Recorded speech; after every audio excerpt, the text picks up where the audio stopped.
EK 有啲似乜嘢咧？即係你冇絲啊，冇絲頭啦，係後面冇絲尾個艇啦。係啦，因為呢架咧個絲尾咧，仲要係同你練熟咗嘅師兄弟一齊攞。係啦，配合到好嘅，配合得好好嘅。你跳咗個 jump，仲本身又跟嚟，好似蛇咁滑亂嗰種感覺。太霸樓上緊山，太霸樓上緊山。係8號，今次係邊部咧？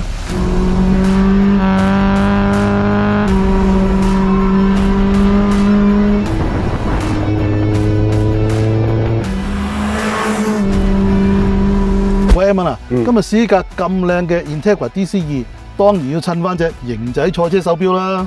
你戴緊咩錶啊？嗱，玩開 Honda 都會留意 Mugen 噶啦。我戴緊呢隻係 Casio 專屬賽車系列 Edifice 同 Mugen 聯成嘅最新別注限量版。今年係 Mugen 50週年，所以呢隻限量紀念版手錶咧，融合咗好多 Mugen 嘅元素。首先錶面呢個大條白紅金拉花，一睇就知係 Mugen Signature嘅配色啦。錶圈時間刻度用咗 Mugen 波棍刻字所用嘅字體，啱晒熱血嘅棍波 fans 啊！隻錶嘅設計同所用物料都唔簡單㗎。錶椅設計參考咗賽車雙搖臂懸掛系統，錶身用嘅係碳纖維強化樹脂，又輕又結實，真係十足十帶住件賽車零件喺手咁樣啊！你睇錶帶用嘅 Alcantara， 即係賽車凳、賽車軚盤上面嗰啲呢，俾車手握實嚟鬥車，可想而知有幾級悍同耐用啊！當然上面都有 Mugen 嘅其他特色，譬如最代表 Mugen 精神嘅 Mugen Power 同埋 Eye Commander 標誌壓花啦。想入手呢隻 Edifice 聯成 Mugen 賽車錶嘅朋友，可以留意影片 description box 了解詳情。另外，即刻用 REV2308 promo code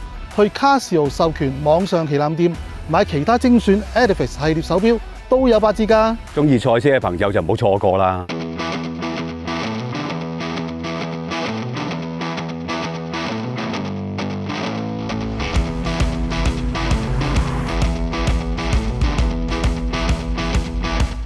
老 Sir， 呢架嘢揸到我熱血奔騰啊！大佬，呢架嘢好勁啊！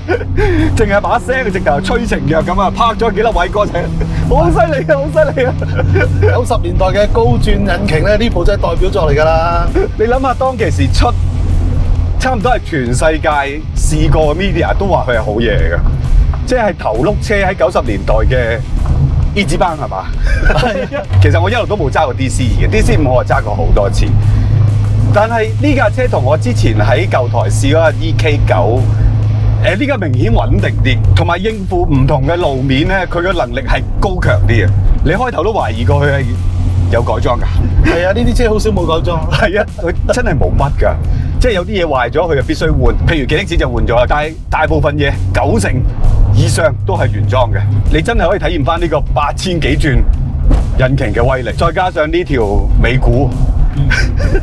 你頭先都話好靚聲喎，係啊，呢個尾鼓咧，而且佢因為淨係喺尾鼓嗰度做少少改動咧，對成架車個扭力表現冇乜影響啊！即係唔好話改咗個大尾喉啊，起唔到步嗰種咧啊！所以齋上嚟咧係仍然係咁好揸，但係咧嗰啲聲咧，我哋話齋個催情作用咧真係好強啊！其實呢一部引擎即係 B18C 係80年代開始發展落嚟嘅嘢嚟，其實唔係真係咁先進嘅引擎嚟嘅。佢本來就係一部普通性能嘅 Civic 嘅 engine， 幫本田要開發 Type R 嘅時候咧，就將呢部機器咧就改裝啊、補強啊咁樣咯。當然其中一個好重點就係加咗 VTEC 啦。係早期嘅 VTEC 其實極低轉係冇乜力嘅，如果你再加條暢通嘅大喉喺後邊，其實就更加難揸嘅平時。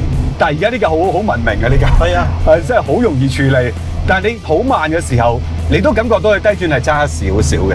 但係正常係咁噶啦，以前啲車有樣嘢頭先我都好興奮咁同你講咧，哇！我好中意嗰腳油啊！即係譬如你慢車二波行緊上緊暗斜，條路暢通少少啦，你咁俾油行啦，一嘢就湧出去嘅，即係跟住你再收油，再翻腳，哇！又嚟嘅。其實我哋後生嘅時候就係揸呢啲車。車本來就係咁啦。NA 嘅呢一樣嘢咧，大家忘記咗好耐。係啦，就算係後來嘅 NA 引擎，都係用咗電子油門，都係差少少嘅。係呢個就真係好原始、好直觀嘅一種油門嘅感覺啦。直接踩落去個油門就係拉蝴蝶反啊嘛，唔使計一輪數啊嘛。你好清楚知道個腳力做緊啲咩嘢嘅。嗱，你今日都係第一次揸 DC2，咁你覺得當年啲傳媒咁嘅讚譽對佢合唔合理咧？成唔成立咧？嗱，應該咁樣睇呢架車啊，我哋唔會話將佢神化咗佢。如果以今天嘅角度嚟睇呢架車，200匹唔算係乜嘢。咁但係放喺一架1000公斤嘅車裏面，頭驅、雙搖臂，就咁睇個 spec 咧，你已經知道架車一定好玩。如果你再將呢一個咁樣嘅性能放翻喺當年，你諗下90年代中期嗰啲車咧，同佢係咪冇得比咧？嗱，老實講，一樣性能嘅係有得比嘅。但係透過 VTEC 可以將架車喺低轉嘅時候當一個普通嘅房車咁揸，然之後去到爆咗 TEC 之後就變成另外一架車咁揸咧。咁當時真係冇嘅。VTEC 就有呢個好神奇嘅地方，就係你一部車有兩種個性。呢架車爆 TEC 嘅時候咧，就冇你後期揸嗰啲 K20機器嗰啲咁洶湧嘅。但係都唔係咁嘢少，老實。喂，老 Sir， 你又嚟揸下？好啊。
高性能嘅車咧，咁啊得我幾招嘅啫。如果 NA 嘅年代，係咁啊轉數高啲啊，行條快啲嘅 cam 啊，等個生氣活反啊，可以開得深啲啦，壓縮比高啲啊，咁來來去嗰幾招啊。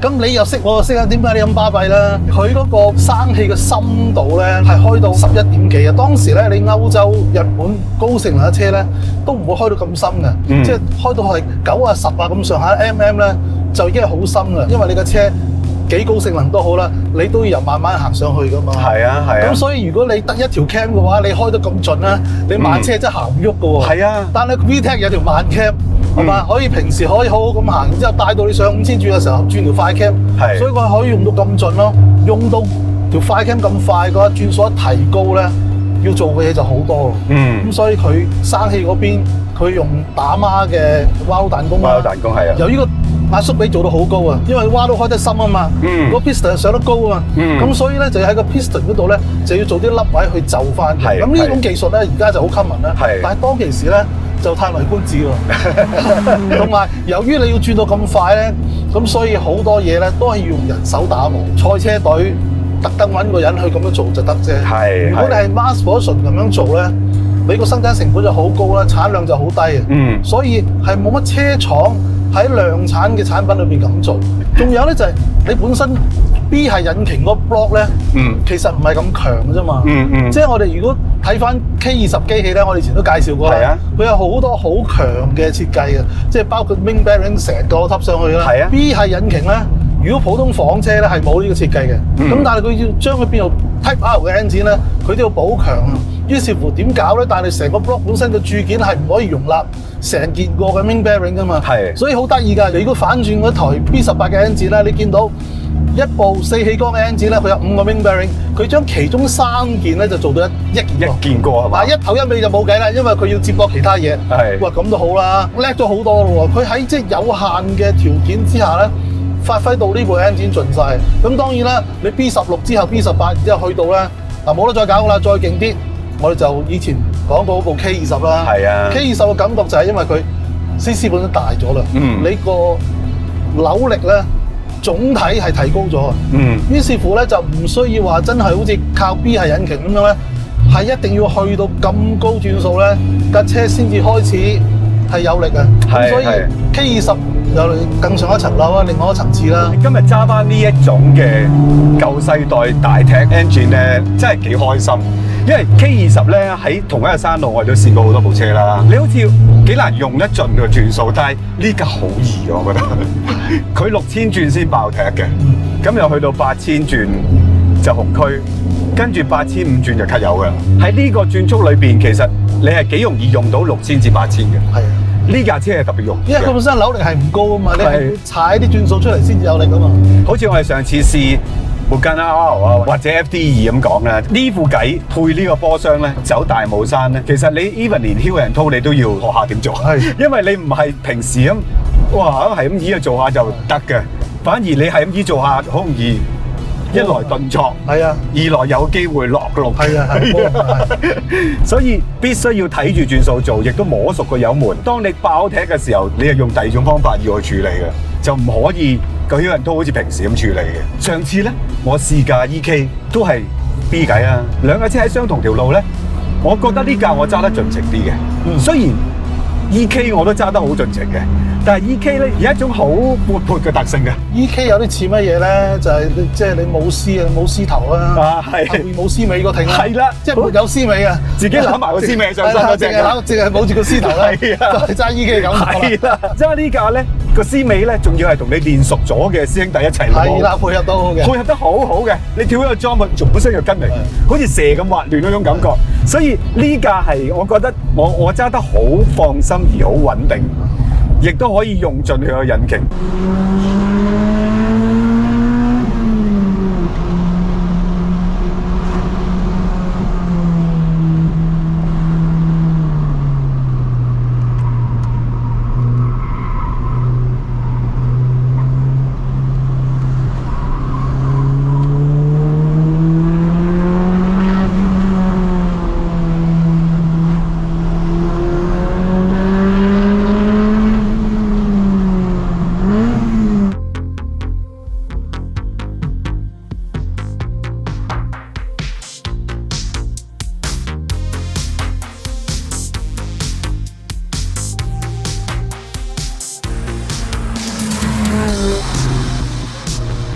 頭先你見到架車嘅時候，哇！呢架 DC2 都幾斯文喎個樣。其實講樣 DC 靚啲啊，其實當其時本田咁係未有嗰種文化出嚟，即係硬係要裝到成身架撐先至叫做跑得嘅車。嗰陣時唔係，我咪加隻尾翼咯，係咁咦咁咪搞掂㗎啦。咁當然成架車仲有好多地方改過啦，其中一點就係車架啦。冇錯啦。係啦，即係 EK 嘅車架係淋過呢個嘅，好明顯嘅。90年代啲車架咧就真係有限公司嚟嘅。你諗下咁大架車咁靚，都係1000公斤喎。嗰陣時又唔興用咩輕量化嘅材料，唯一可以做嘅就係單薄啲咯。普通嘅 Integra 咧係真係好單薄嘅，咁但係去到 Type R 咧，佢都有少少地方加強，即係有幾支打橫嘅 cross member 啊，車底有2支巴咁樣硬住下。但係咧老實講都係好少少嘅啫。本身嗰啲物料係咁單薄咧，你就算點樣補強1、2點咧，嗱佢仲係加咗焊添啊，始終係有限啊嘛。所以咧頭先我喺山頂落去英雄亭咧，你明顯地咧就覺得係好舒服。個舒服嘅原因咧有2個，第一咧佢冇改過個懸掛嘅，係原裝嘅。第二咧就係成個車架咧幫你做咗啲嘢，係啊，成為彈簧嘅吸震嘅一部分。你記唔記得我哋話好中意嗰啲日本嘅手波，尤其是中置直插波箱咧？係啊。個感覺就係你踩油嘅時候咧，支波棍會喐嘅。嗱，收油咧，支波棍會喐嘅。咁但係理論上頭轆車係經過條 cable 去掕個波箱啊嘛。咁理論上應該唔會喐嘅喎。所以你揸 FD2嗰啲唔喐㗎。但係點解呢個會喐咧？就係因為呢個車底呢個部分掹住個波棍個 selector 同埋個波箱嗰啲掹挺中間嗰啲結構都係有變形，佢先會喐啊嘛。所以揸落去咧好得意睇得，好似我哋揸嗰啲尾轆車咁樣嘅，係錯一錯嘅咁樣。係啊，呢樣嘢咧，我係喺即係20幾年前我睇 Best Motoring 嘅時候咧，黑澤元治揸 DC2 嘅時候，我已經覺得好奇怪嘅，點會呢個位會喐嘅？呢個唔係頭轆車嚟嘅咩？係咯。咁而家今日自己真係揸過啦，佢真係喐啊，好過癮。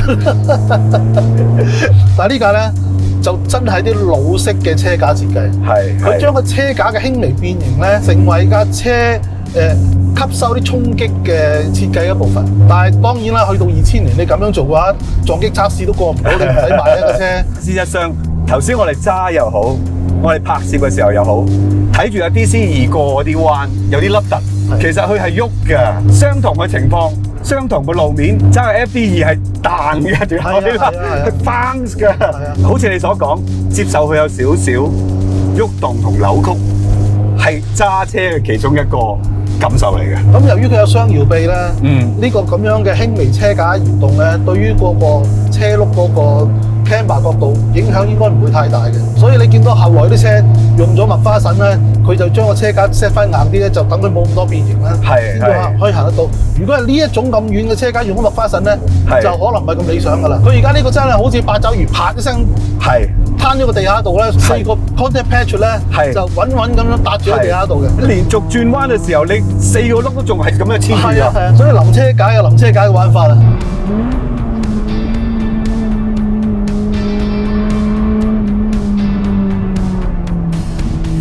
林 Sir 俾個6000轉嚟睇下。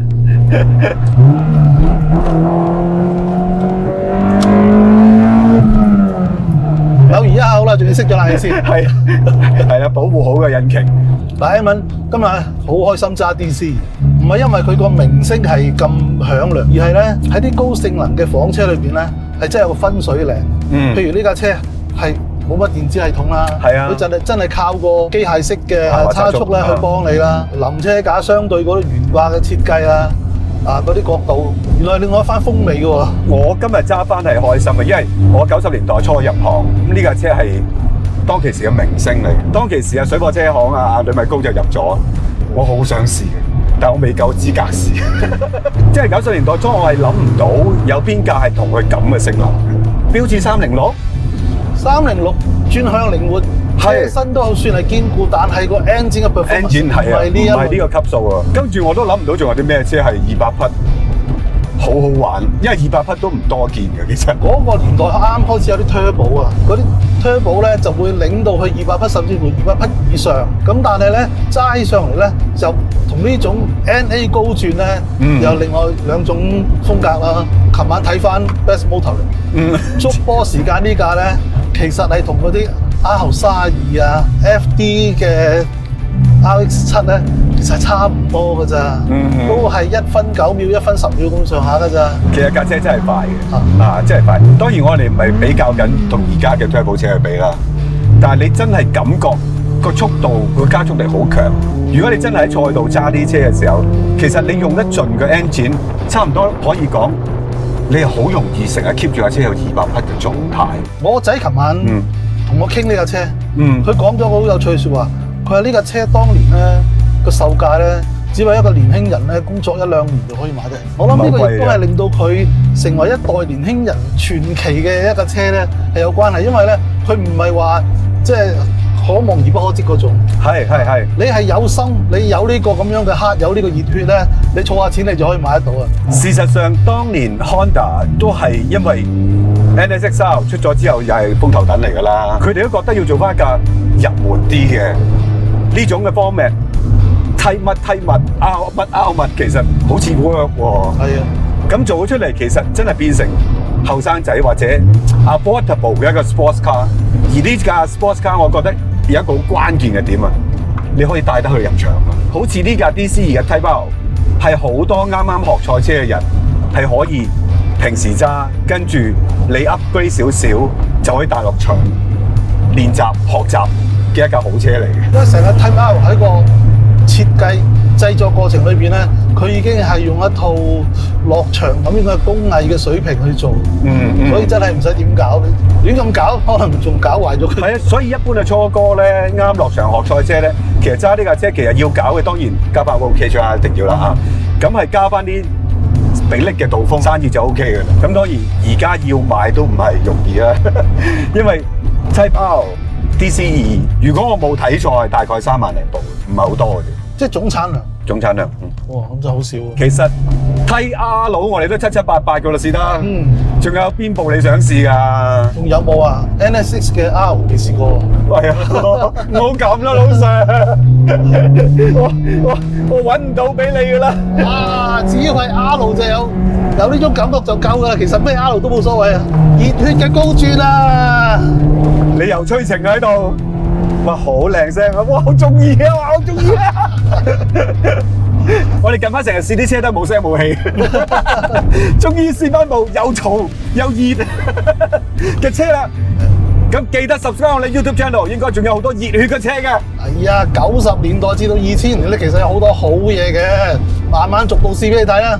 有冇 NSXR？嗱，一個龍 Sir 嘅 wish 啊，拎出嚟啊！唔該，多謝多謝。當然記得 comment、like and share 啦 ，Facebook、IG 啊，記得撳埋 YouTube 嘅鈴鈴喎嚇。OK，拜拜。